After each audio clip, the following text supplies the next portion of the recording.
The second, 75, take 1.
And welcome again to the big match. Well as the best of the action, we always like to bring you the top guests on the programme as well. And today we have two of the biggest names in the business with us. Emlyn Hughes, captain of Liverpool and England, and Alan Ball, captain of Arsenal. And they both played a prominent part in a wonderful match yesterday between Arsenal and Liverpool, and that's our main game today.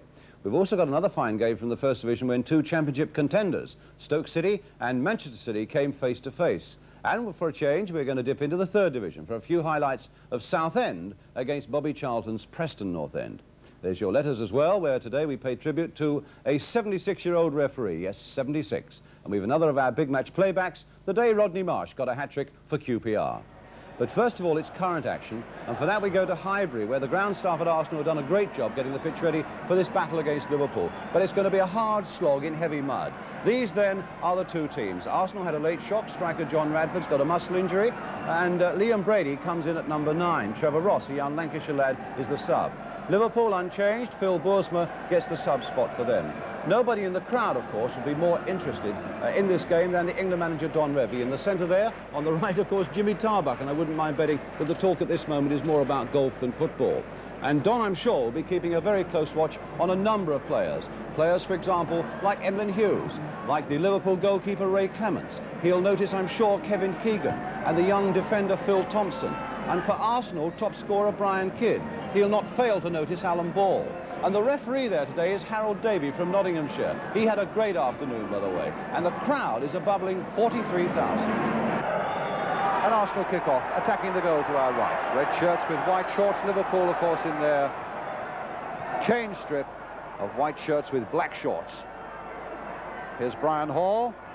Arsenal, who've already beaten Liverpool at Anfield, which could well go down as one of their best performances this season so far. They won it 3-1, and Alan Ball scored a couple. And Liverpool out of the cup and now desperate for every point they can get, even on a very difficult pitch like this. One would hope that they attack a lot. The advantage played by the referee there because Keegan was clearly pushed, but in the end there was no advantage to Highway. Here's Phil Thompson playing it now for Alec Lindsay. Again in towards Keegan, a small man who might keep his balance a little better than most here. Callaghan now. Bill Neal, and they bought from Northampton Town, and Story back, as you'd expect, in a deep defensive position and not being as positive as he usually is.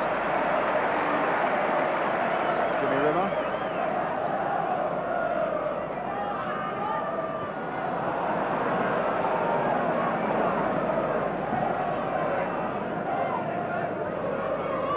He's the man who scored 2 goals at Anfield, and indeed a goal at Coventry last week. Lindsay and Keegan, the ball just in play. Strong challenge again by Simpson, and a fair one.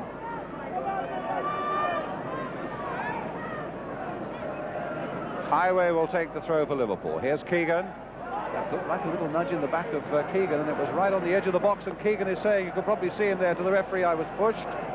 But it's a throw no more for Liverpool, and here's Keegan again. A deft little flick over his head there. And now Cormac with his hand just wide. Cormac wears the number 5, but loves nothing more than a spring from midfield and have shots at goal like that. Nice deft work by Keegan. A little flick on, and it was just wide of that far post.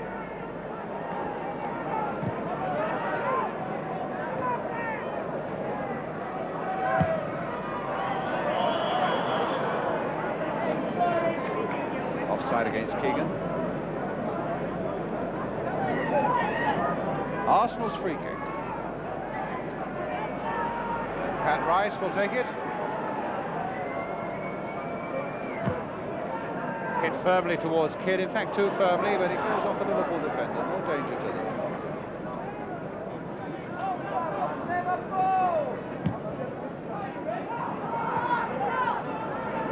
Toshek taking rather a rough handling there. If anything, I suppose that's the first time that Harold Davey hasn't played the advantage to perfection. Now Cormac, in fact, not taking it from the right position, and the referee absolutely right on that occasion as well. But he has played the advantage so well, Harold Davey.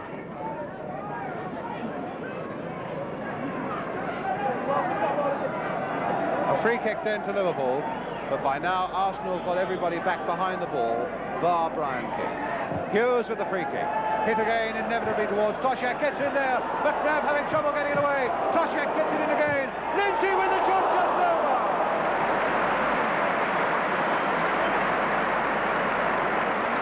Again, the threat of Toshek in the air, setting it all up again. When the ball came out to him, he had a shot. That was only half cleared, and Lindsay had, if anything, an even more powerful shot, and that just cleared the crossbar. Lindsay scored 3 times this season. Nearly made it 4.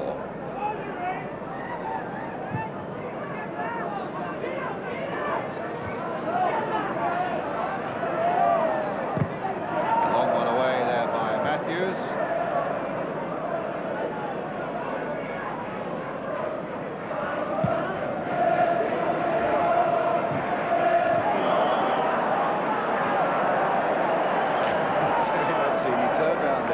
He was going to ruck the referee no end there. He thought the free kick was Liverpool's way, but the referee felt that Toshak was in fact backing in on Mancini.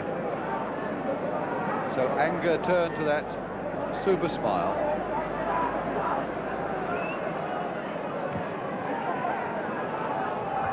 Kidd winning it in the air, but only to the convenience of Cormac. Toshak. Onside is Keegan, but he couldn't get the better of Simpson, although Keegan claims that that was handball by the Arsenal number 6. Matthews now. Thompson to Cormac. Keegan is offside at the moment, but it's with Toshak. It's all right now. So too is Brian Hall, but so too was Peter Simpson for Arsenal. Oh, that wasn't a good pass, though. Here's Neil, played forward firmly. There could be some dodgy areas and some dodgy things happening on the edge of these penalty areas, where the ball is getting stuck quite a bit. Rice, good pass there for ball, and nicely taken by him. Played first time here for Matthews. It'll come back for ball again, and that was the intention. But a foul by Phil Thompson gives Arsenal a free kick. So it's with ball. Played it again towards Brian Kidd. Story is in there too. Now Toshak. Yeah. Story up there. Now Brady. Chance to cross in towards Kidd. Played back for Armstrong. Off it now. Ball. Yes, and a goal. 1-0 to Arsenal.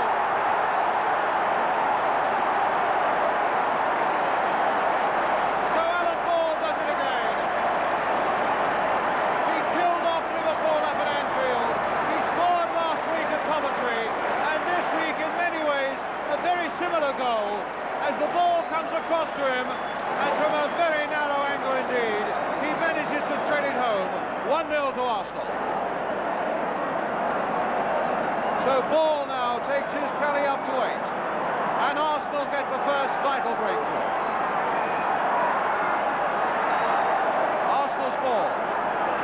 Now that's plenty for the crowd to shout about.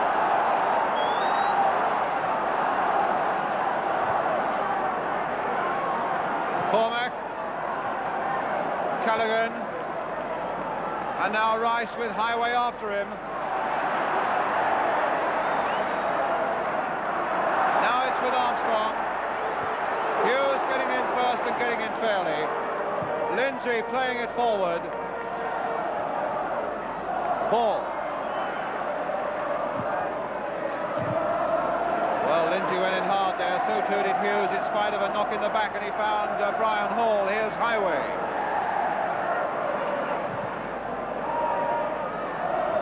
Keegan in there. And now it's with Brady. Ball screaming for the ball in the middle of the field. And finally getting it. McNabb. Well, there really has been quite a comeback for Alan Ball this season.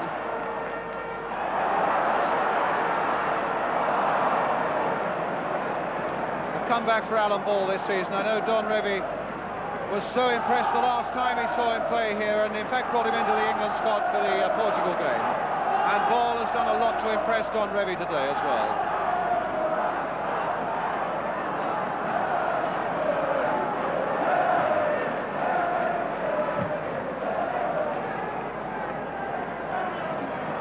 McNabb, forward for Kidd.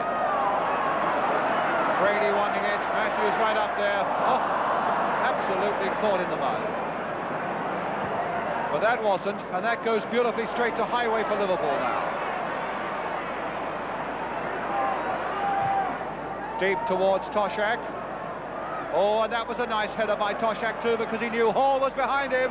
Keegan right in there. Oh, and Mancini got that one away. What a jump by Keegan though. Played back again for Callaghan. And now it's with Lindsay. Both sides really setting about these conditions and really trying their best to conquer them. And for the most part succeeding. Here's Hall again for Liverpool. Played it again towards Keegan, and that time it goes behind for the goal kick. So Mancini did well deep in defence there for Arsenal, but it was also a tremendous header at the far post by Kevin Keegan.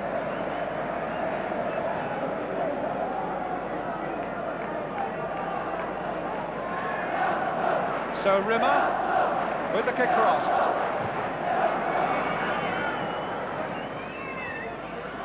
Thompson winning that one in the air. It's Lindsay. And an offside. Playing this offside well, Arsenal. And maybe it's a gamble that's worth playing a little more in these conditions, because it's so difficult for players to run when they do get clear.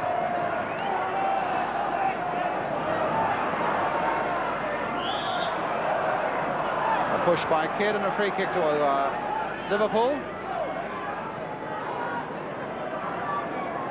In injury time at the end of the first half.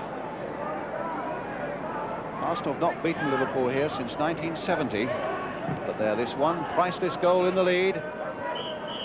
As the whistle goes for half-time, and Don Revie goes away, impressed, I would have thought, with the way both sides have tackled these difficult conditions, and impressed above all by the verve and the energy yet again by that number 8, Alan Ball, the man who's put Arsenal into the lead. A lot more to come on the big match this afternoon, including highlights from 2 other games. And of course the big match playback, which is Queen's Park Rangers against Birmingham, a great unforgettable Rodney Marsh hat-trick. But a half-time score here at Highbury reads Arsenal 1, Liverpool 0. We'll be right back.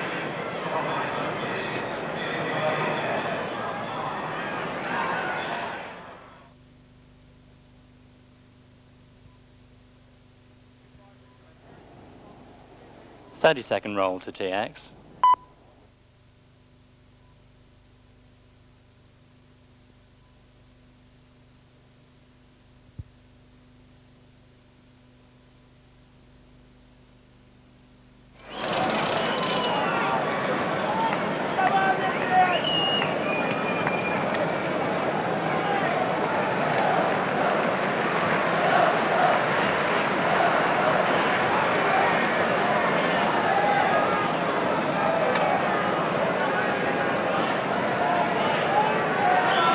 Welcome back to Highbury then. Liverpool have changed into some nice clean white shirts, and now we'll be attacking the goal to our right. In fact, they've had a good record in London so far this season. They've won twice at Chelsea 3-0 and at Queen's Park Rangers 1-0. But here they are, this 1 goal down. Now Armstrong.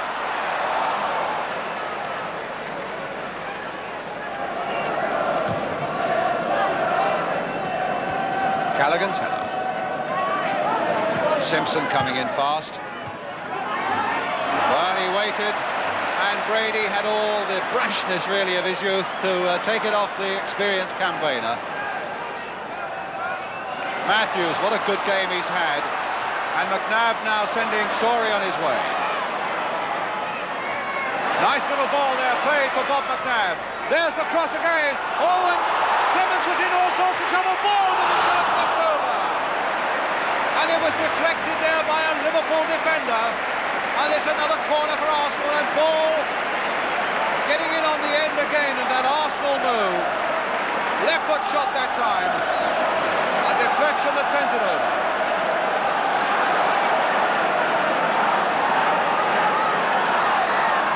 Ball with the corner. Towards Brian Kidd. And Brady with the shot just wide. Much better stuff by Arsenal. For the first half hour of the game, it looked as though they could hardly raise a shot. And now, certainly as Liverpool start to come forward, they are beginning to exploit one or two little gaps in defence.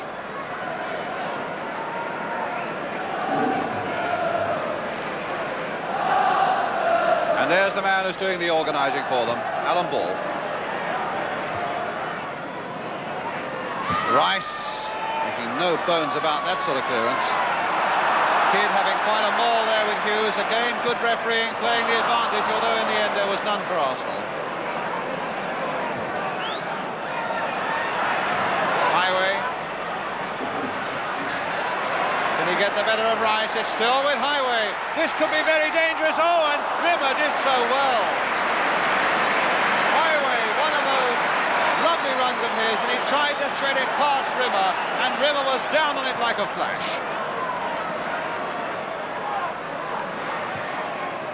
Now Kidd.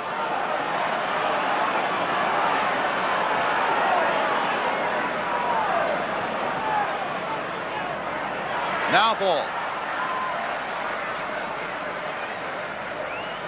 Touched on for Kidd, played well there. And Callaghan came in while Arsenal hesitated, and it's with Brian Hall now for Liverpool. Brady after him. Arsenal's ball. Chased well there, Liam Brady.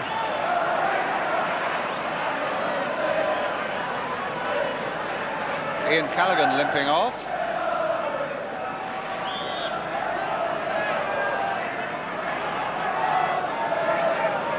How dangerous or difficult that might be, but the man sitting there behind him, you saw for a moment, Phil Boersma, is the man who is the substitute. And Boersma in the red tracksuit sitting behind Callaghan is wondering obviously whether he's going to get on now.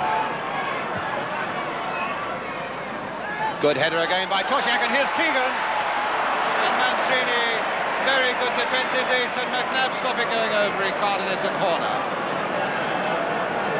Keegan feeling he was unfairly dealt with there by, I suppose, both Mancini and the referee. Certainly it was some strong and some desperate defence by Mancini.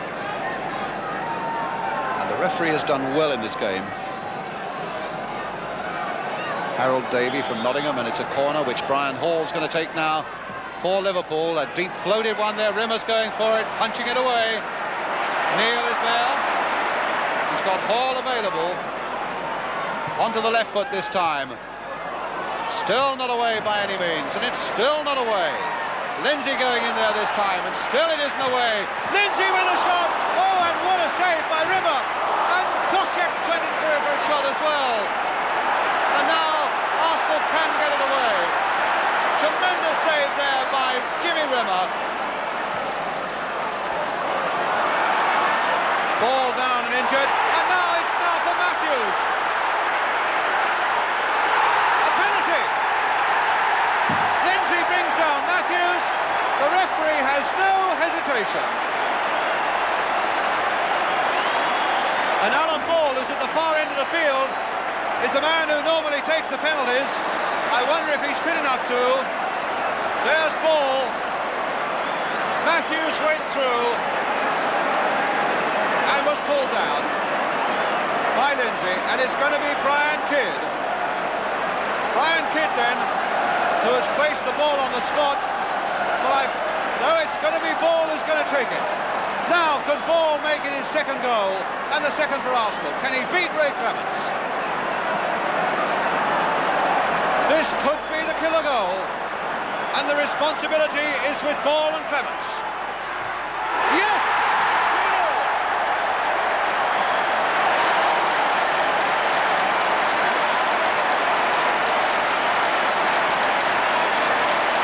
As cool as you like. Up steps Ball. Arsenal 2, Liverpool 0.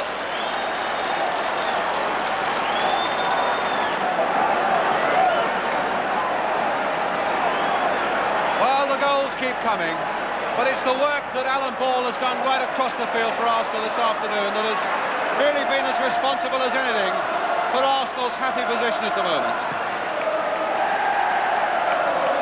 So Toshak and Liverpool now with so much to do. McNabb getting it away. Neil heading it down neatly here for Callaghan.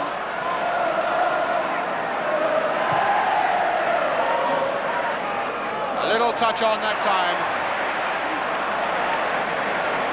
And it's a throw for Liverpool, who won this game last year 2-0 when Emlyn Hughes scored and John Toshak scored the goals. And there's a quite simple catch by Jimmy Rimmer.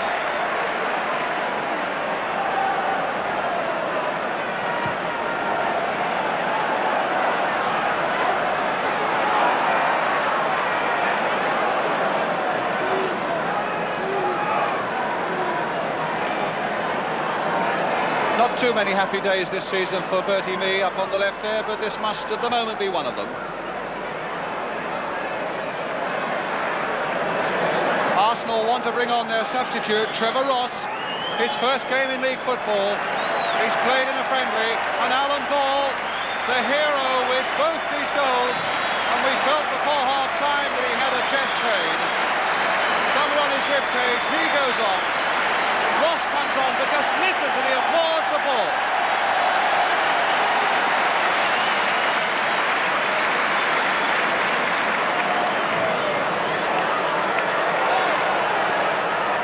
Cormac, stopped by Mancini, and here's Ross.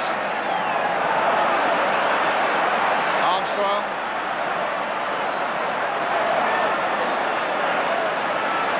Ross is available for him. Oh, well, he got a bit excited there. Manchester lad, or at least a Lancashire boy. Played in 1 or 2 friendly games on the continent for Arsenal, but this is his first league go. Had a couple of chances to cross that.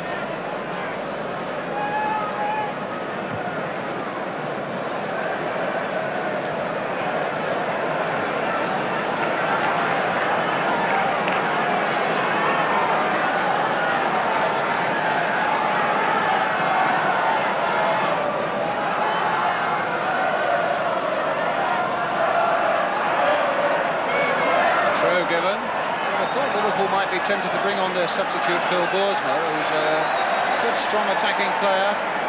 The sort of player they need. There's Boersma at the back in the tracksuit, and they need goals so badly at the moment. 2-0 down.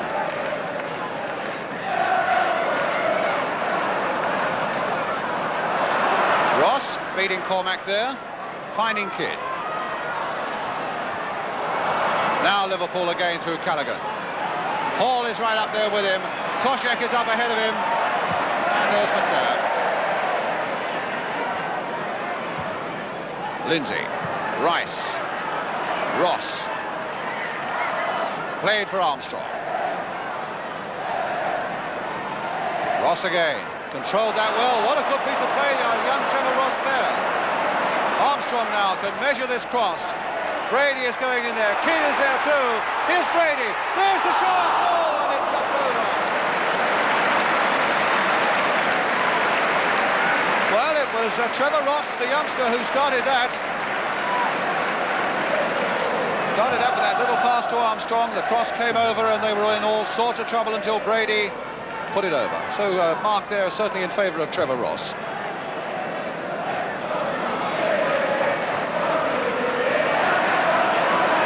Simpson. Free kick to Arsenal. Just under 20 minutes to go.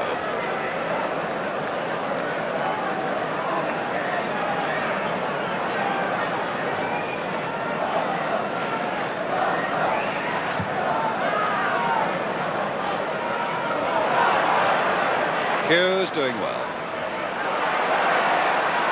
Lindsay,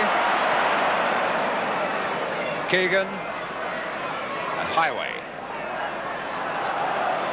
Rode a couple of challenges very well there. Cormac, good pass here for Neil. Toshak's in there. Mancini's with him. Did well, Toshak. Oh, my goodness, that very nearly was pushed in by Brian Hall. Left it's a corner. Came off the Arsenal defender who was close with Hall. Good piece of play by Toshak near the byline. Powerful cross. And it's a corner.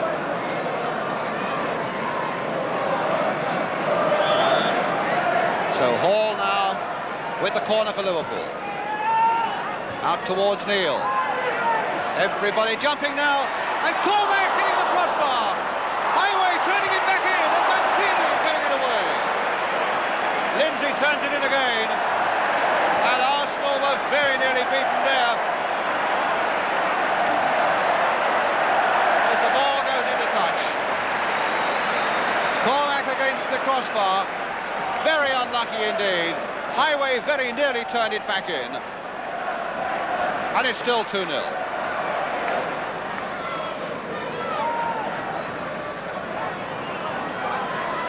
Cormac for Liverpool. Callaghan stretching himself to get to this one. Story and McNabb are backing off him, but it's towards the near post and it's no danger.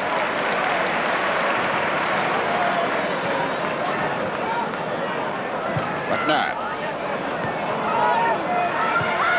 Neil turning it in. Hughes has gone right in there, but Simpson and McNabb can get it away.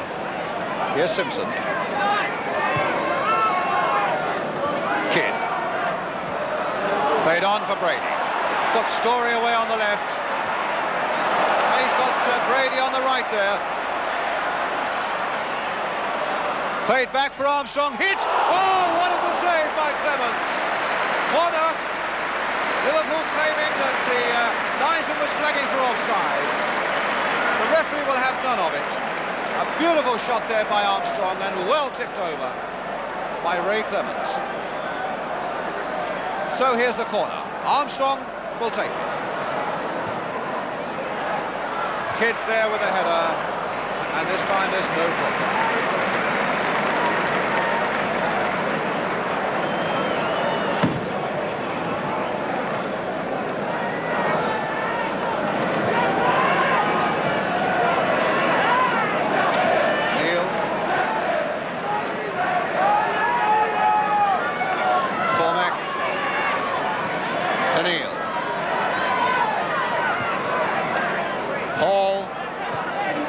Into the path of Neil. Now, is this a chance for Liverpool to pull one back? Neil! Oh, what a save by Rimmer!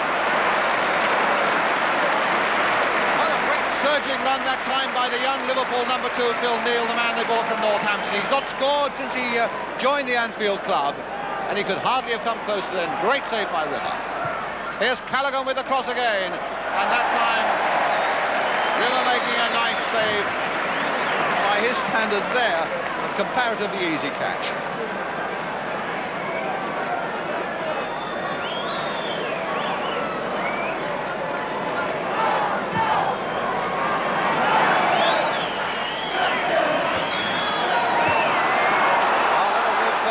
A chance to sparkle again as the pass comes in here now for Brady. Still with Brady, but there are white shirts back now. It's so much more difficult. McNabb coming up to support, and he won't have time to do that. The whistle has gone, and two sides have shown that these sort of conditions can be conquered. And Arsenal have shown they've got a lot of spirit in them still. And John Matthews, the man there, the number 4 for Arsenal, has played as well as anybody in this side. A youngster with a tremendous future. A great battle all afternoon between Mancini and Toshak. And the fellow, of course, who in the end was the difference between the two sides, not on the field at the moment, scorer of both the Arsenal goals, Alan Ball, one in the first half and a penalty in the second half. Applause all around Highbury for the whole Arsenal side, not least for Jimmy Rimmer there, who brought off one or two tremendous saves, as indeed did Ray Clements. And that's where Jimmy Rimmer's going now, the handshake of the goalkeepers. A fine afternoon's football at Highbury, which leaves us with a final scoreline that reads Arsenal 2, Liverpool 0. So Arsenal's good run continues, thanks in no small measure yesterday to the inspiration of their skipper Alan Ball. It's a welcome to Alan and to the Liverpool skipper Emlyn Hughes. First of all, Alan, you apparently have got a cracked rib.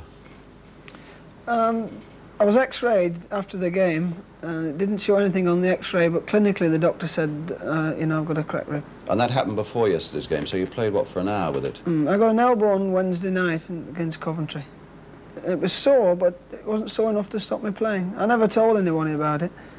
I was in a little bit of pain. It gradually got worse, and then Alec Lindsay sort of caught me one in the chest just before the penalty.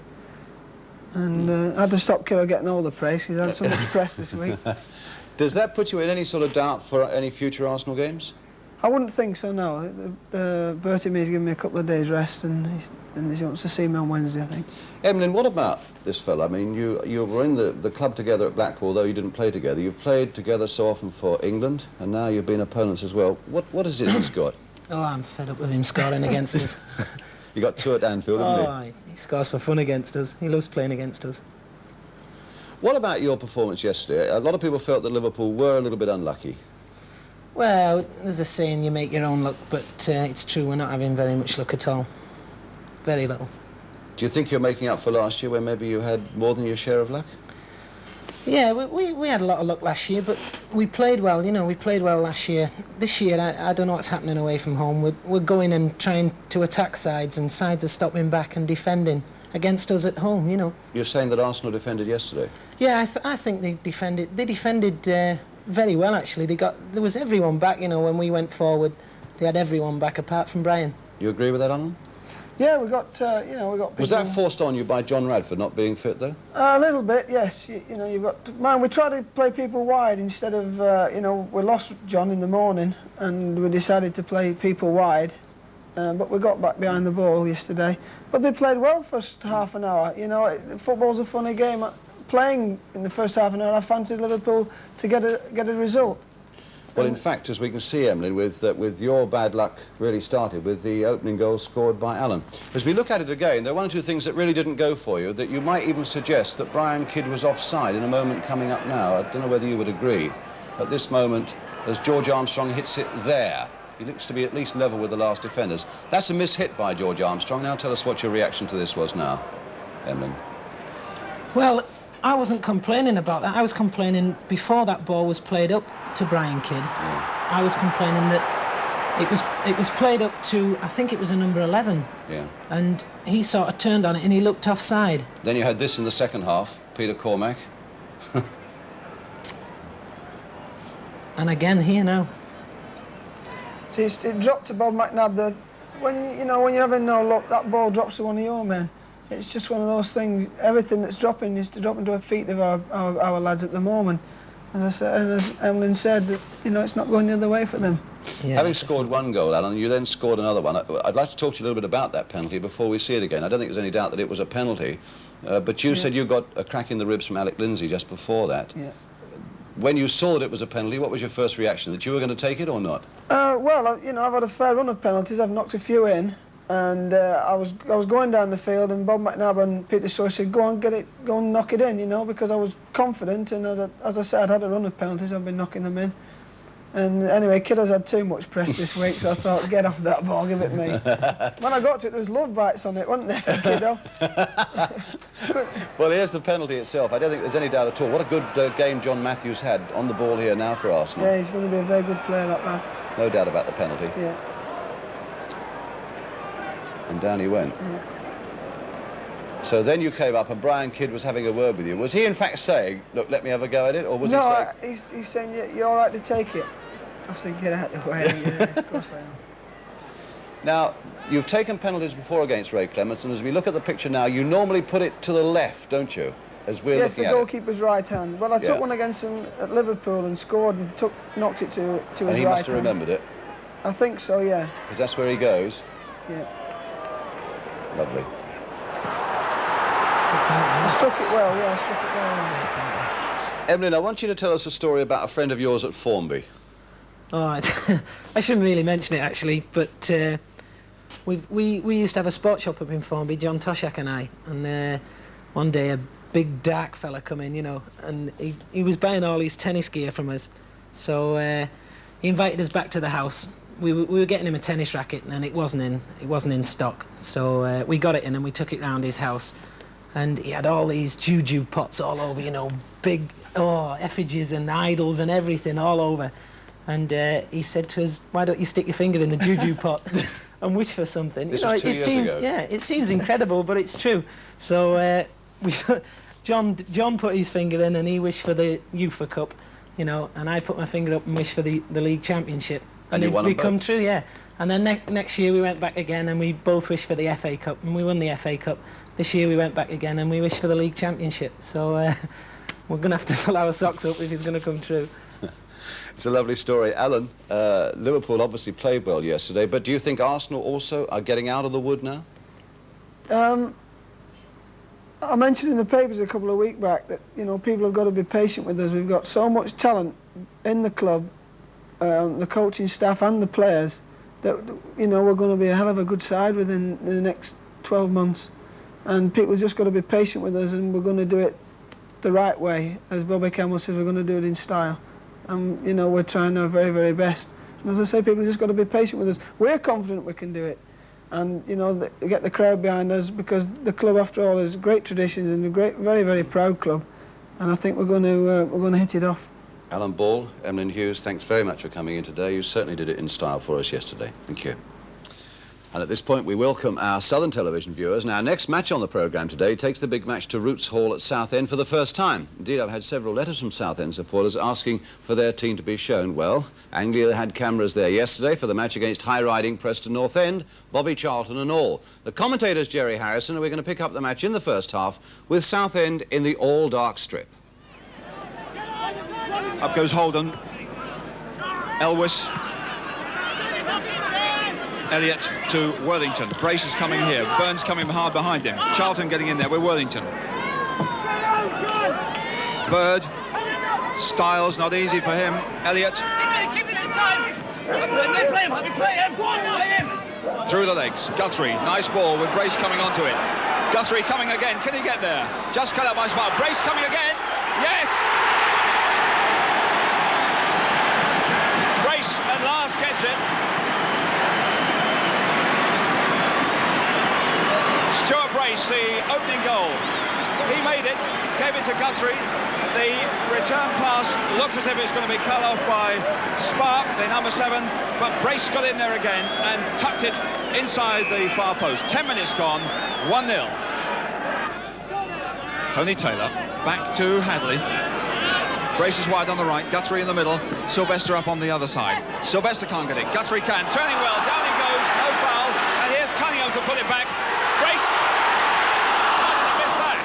Little. And away. Gracious me. Well, Brace should have had that one.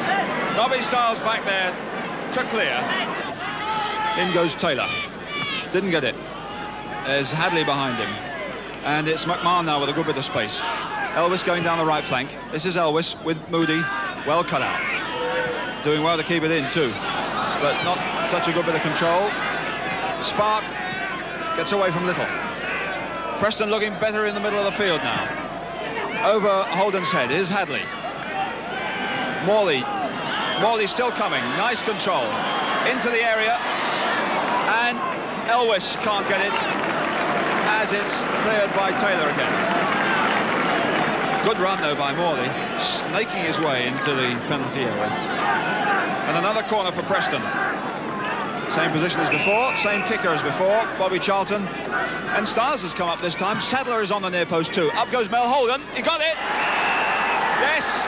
Well, that's the way they practice it, and it works. Charlton's corner, and Holden flicks it on. But within that goal area, should Malcolm Webster, the goalkeeper, have got it. So, Preston's third corner of the game. Charlton swings it in. Mel Holden, under pressure, just flicks it by Webster. 1-1, and 29 minutes gone.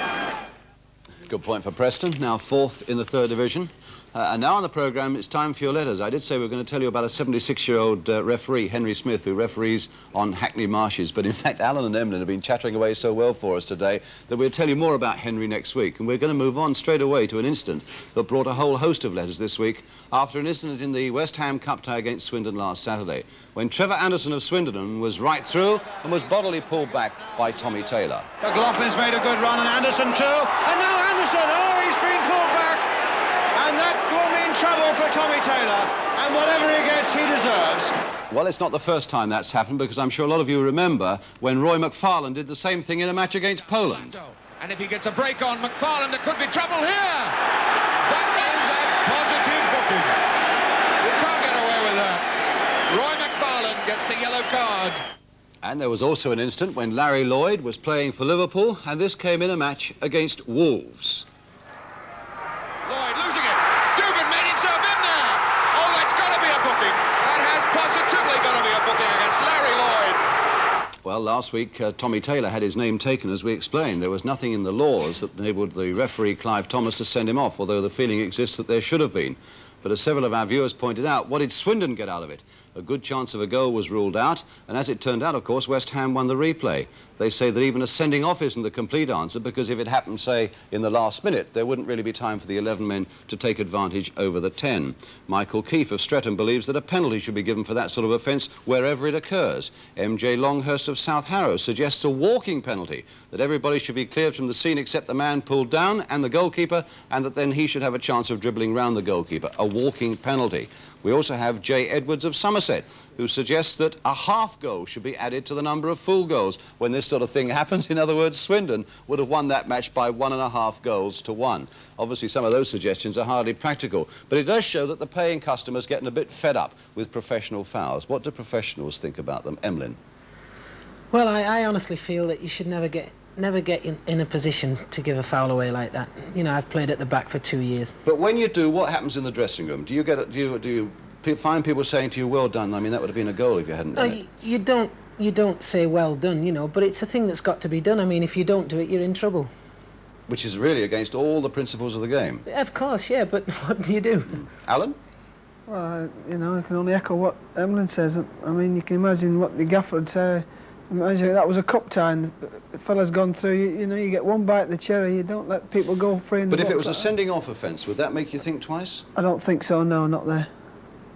No. It just happens, it's there, you know, you've just got to do it then. You know, I don't suppose you'd even think of it as a sending off offence, even if it was.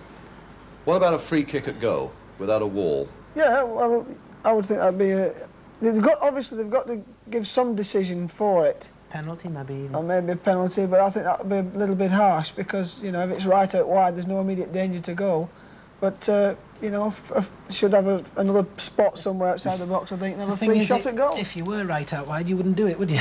Eh? You wouldn't do it if you were right out wide. It's only just on the edge of the box that you'd do it. There we are, a discussion point, and there you had the professional point of view. It gave us a chance, at any rate, to get a few things off our chest, and off the professionals' chests as well. But now, again on the programme, I'm happy to say it's time for the big match playback.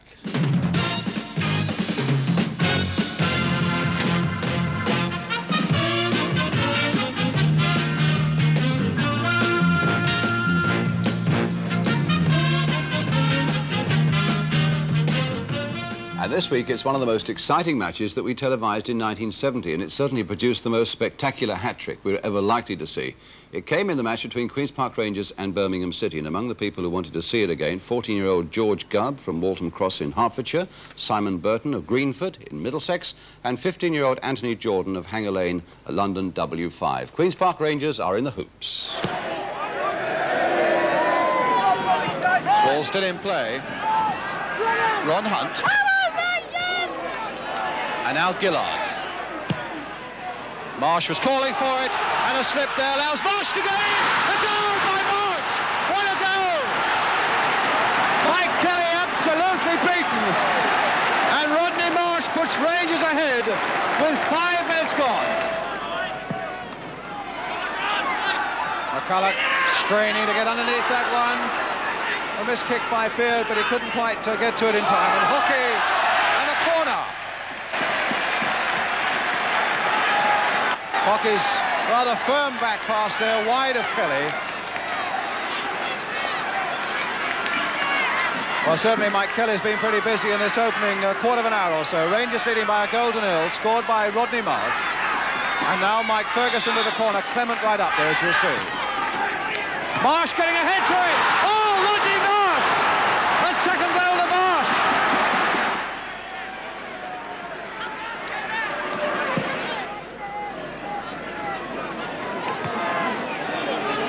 Gillard. Pumped in there by Thompson for Latchford. Surprising how much time Latchford was given. Summerhill! Oh, magnificent save! And a goal by Latchford. Oh, good play there by Ferguson. Flick forward now for Morgan. He's got Marsh over on the right. Here's Marsh. And a tremendous break by Venables now. Oh, and a good... Is it a goal? It is! A goal by Venables. Hockey looking for somebody free and finds Vincent. Beard's gone outside him. Hockey. Still Hockey. Beard right out there still. Malcolm Beard. A little chip through there for Summerhill. Taken well on the body twice. Across their goal. Latchford! Oh, a goal and a good one. Venables. Ferguson first time there for Ian Morgan. And a throw to Queen's Park Rangers.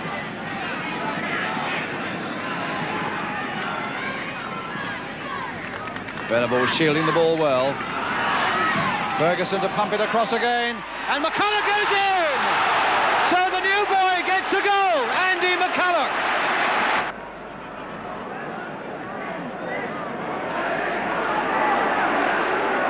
Summerhill harried and hustled all the way by Clement.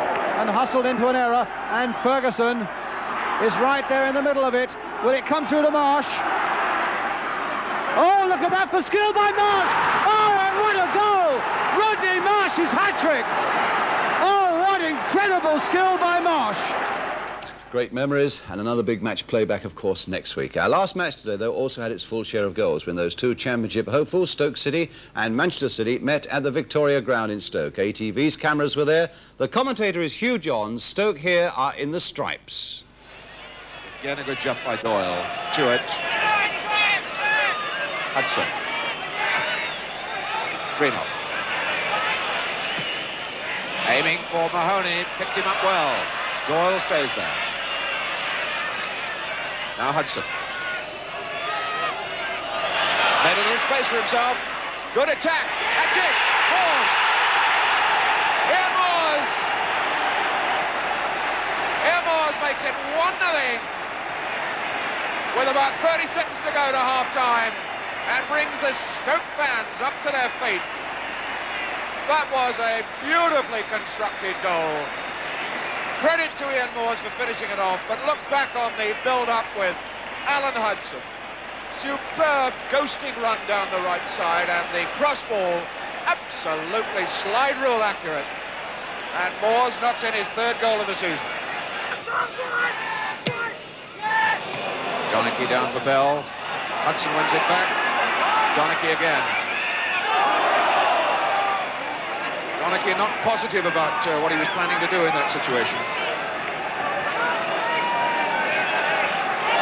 Hudson then, aiming for Greenough. Hudson away from Donachie. Moores, back for Hudson. Too much. He did it. Keith McRae, it did not seem possible that he could squeeze that ball past Keith McRae, but he did. It's 2-0. That's what the Stoke fans think about it. Well, Alan Hudson set up the first goal for Moores this afternoon. It's only poetic justice that he should get the second. Started the whole thing off at the right side of the box. It looked as though the chance had gone away from him. One little shimmy one way, the small gap, and he squeezes it in past McRae's fingers and the post. Hartford. Chased by Hudson. Goes for Royal. Now Tuart. Taken out so easily. Tuart didn't like it. Salmon's breaking now for Stoke. Hurst out to the left. Moores and Greenough in the middle. Oh, beautiful. Moores gets his second goal. That really was superb. 37 minutes into the second half, it's 3-0 Stoke. Ian Moores has scored his second goal of the game. That means he's doubled his score previous to this match today. Takes him on to 4. The Jeff Hurst cross again, inch perfect for the diving Ian Moores to put his head to the ball and knock it past McRae, who was completely skint. Marsh there. Greenough. Marsh again. Oh, and City stopped running. Moores could be on for his hat-trick. The big lad went in there almost with a sort of lazy, loping gait. Whacked it with the left peg. Well off target. Could have had himself the thrill of a hat-trick then. Dennis Smith galloping forward. And Moores it off again. On Hurst. Could this be the 4th? Yes, it is. Yes, it is. Number 4. Jeff Hurst. 41 minutes into the second half. And Stoke are really putting it across this Manchester City side, and those spectators are enjoying every minute of it. That move started off by centre-half Smith, carried on by Ian Moores, who might have gone on his own for a hat-trick, but decides to give it to Hurst, and Jeff Hurst doesn't miss those. Well, that's it. Hope you've enjoyed the programme. They do say, of course, that football is very much a young man's game and you don't last too long in it. But today we've featured a 76-year-old referee and 4 players who 9 years ago were in the 1966 England World Cup team. Of course, the one and only Nobby Stiles was one of them. Bobby Charlton, manager of Preston North End, was another. And 2 of the lads from 1966 scored goals this weekend. Jeff Hurst for Stoke, Alan Ball for Arsenal. On for Hurst. Could this be the 4th? Yes, it is. Brady. Chance to cross in towards Kidd, played back for Armstrong. Off it now, ball! Yes, and a goal!